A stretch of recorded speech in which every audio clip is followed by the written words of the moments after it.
viewers, welcome to the African News Update on Top Accolade News. The headlines: Senegal'S Pastef party wins landslide in snap legislative elections. Tanzania's local elections under scrutiny. Ethiopia to receive additional $251 million from IMF. Mali arrests BARRICK Gold's employees.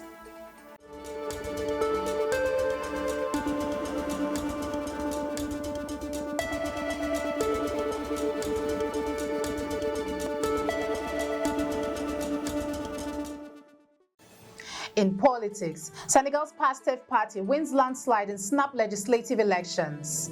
In Senegal, the ruling Pastef party has secured a resounding victory in this month's snap legislative elections. With 130 out of 165 parliamentary seats, Pastef now holds a commanding majority in National Assembly, pushing forward Faye's reform agenda.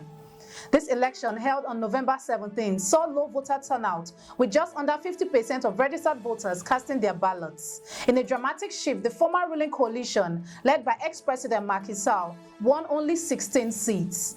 President Faye is expected to soon call the first session of the newly elected assembly after dissolving the previous opposition-led one in a bid to reduce political tension. Still in politics, Tanzania's local election under scrutiny.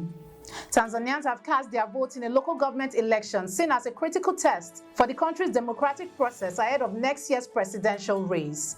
Over 31 million people were eligible to vote for more than 80,000 local leaders. President Samia Suluhu Hassan, who took office after the sudden death of her predecessor, faces a strong challenge from opposition parties, particularly Chadema, which accused the government of widespread electoral fraud. The opposition claimed vote rigging, disqualification of candidates, and even ballot stuffing. Tensions escalated with the reported killings of 3 Chadema members and the arrest of their leader, Freeman Mbowe, ahead of the election. While Hassan had initially earned praise for relaxing restriction imposed by her predecessor, right groups now warn that the political repression is rising once again. Shifting focus to economy, Ethiopia to receive additional $251 million from IMF. Ethiopia is set to receive an additional $251 million from the International Monetary Fund (IMF) as part of a 4-year $3.4 billion extended credit facility agreement finalized earlier this year. The announcement, made on November 27, 2024, follows a staff-level agreement between IMF officials and Ethiopian authorities after a recent review of the country's economic reforms. The additional funding is part of Ethiopia's ongoing effort to implement a market-based foreign exchange system and tackle foreign currency shortages. While the agreement is subjected to final approval by the IMF Executive Board, the IMF noted significant progress in the country's economic program, including easing currency market disparities. The funding marks the second tranche of the loan, with further reviews scheduled every 6 months. Still in economy, Mali arrests BARRICK Gold's employees. In Mali, authorities have arrested 4 senior employees of BARRICK Gold as part of a broader effort to pressure foreign mining companies to pay millions in additional taxes. The arrest, which took place at Barrick's mining complex, come amid ongoing disputes between the Canadian mining giants and the military regime over the country's new mining code and retroactive tax demands. BARRICK Gold has denied the charges, but tensions remain high as the government seeks to increase its share of mining profits. Earlier this month, the CEO of Resolute Mining and 2 employees were briefly detained after paying $80 million to resolve a similar tax dispute.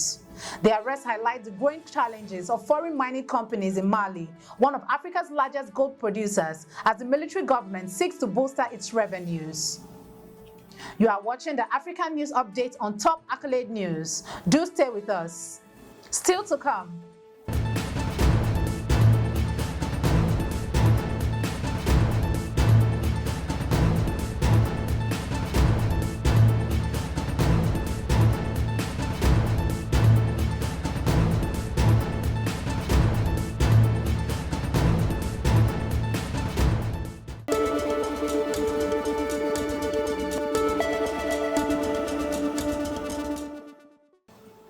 Thanks for staying with us. In environment, environmental groups urge urgent action to address ACCRA'S growing flood risk.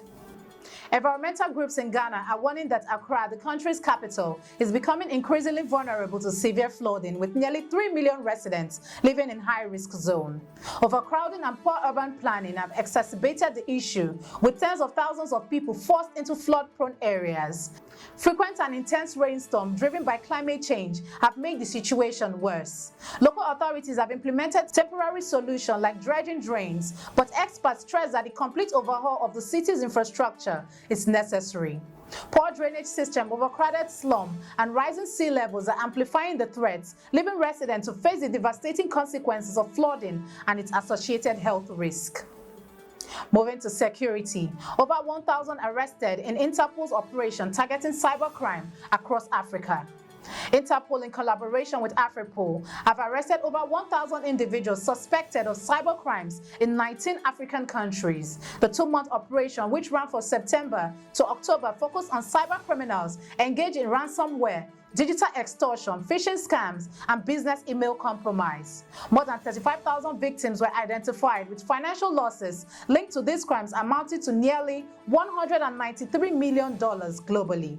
The operation uncovered significant criminal activities, including Ponzi schemes, online investment fraud, and trafficking scams.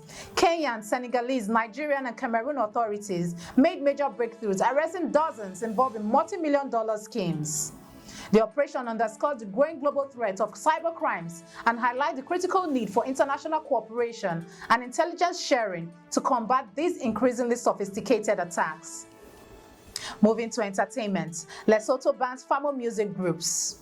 Lesotho's government has taken drastic measures against the escalating violence linked to FAMO music by banning several FAMO music groups, labeling them terrorist organizations. FAMO, a genre blending traditional Southern African sound with Western instruments, has long been popular in Lesotho and South Africa. However, in recent years, violent feuds between rival FAMO gangs have resulted in deadly clashes, with some gangs even infiltrating government agencies. In response to the growing threat, the government has prohibited performances by specific groups. Despite this crackdown, many argue that the music itself is not the problem, but rather how it is being misused to fuel conflict. The violence, largely fueled by disputes between rival factions, have made FAMO music synonymous with gang activities, raising serious concerns about the public safety and influence of criminal organizations. Now in sports, BAFANA stars draw international attention. South African footballers are making waves both locally and abroad, with standout performances from Orlando Pirates and Mamelodi Sundowns players attracting interest from European clubs. Sundown striker ACCRA'S is reportedly under the watchful eyes of Scotland's Glasgow Rangers, who have expressed interest in signing him after missing out on his services before his move to Sundowns. Meanwhile, Orlando Pirates' 20-year-old attacking midfielder Mofokeng is also gathering attention, with Rangers previously inquiring about him.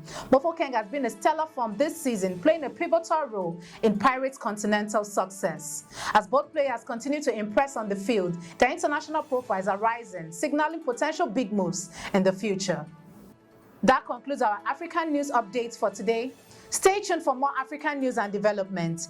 Thanks for joining us. I am Okocha Ojo-Orumi. Connect and engage with us on all our social media handles. Do have a wonderful day.